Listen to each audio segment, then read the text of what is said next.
doodler Emily Barrera admitted that she did not know about Felicitas Mendez when she was approached by Google for a special project. She did lots of research and then was inspired by what she discovered.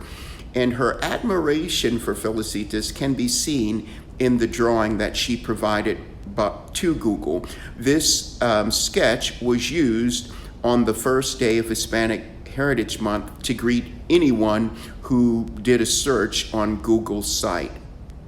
What Emily Barrera learned was that Felicitas Mendez was an unsung hero, unknown to many, but she played a pivotal part in civil rights.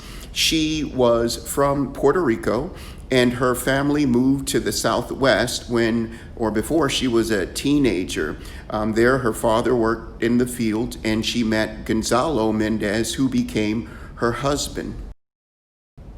Felicitas and Gonzalo worked like many of their neighbors in the fields until she and her husband opened a small cafe. And later, they ran a very successful farm. This farm would provide the means for them to take on a David versus Goliath challenge. The challenge started when she attempted to enroll her own children in a nearby school in Westminster. They were not allowed entry into this school because of their race, the color of their skin, because they were Mexican.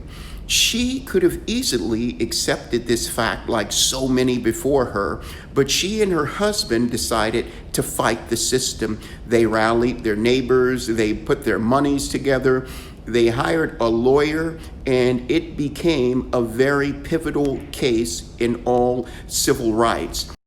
When she won this case, it opened up not only special doors for her own children, but it allowed desegregation of all the schools in California.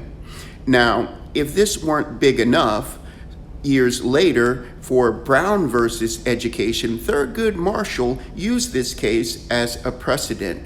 That means if it were done in one place, it could be done in another place.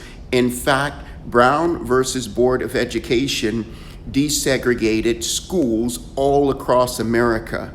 Would that have happened without one small woman standing up for herself and challenging those she knew were in the wrong? So, if you did not know who Sylvia Mendez was, now you do. And just like Emily Barrera, I think this is a story worth sharing.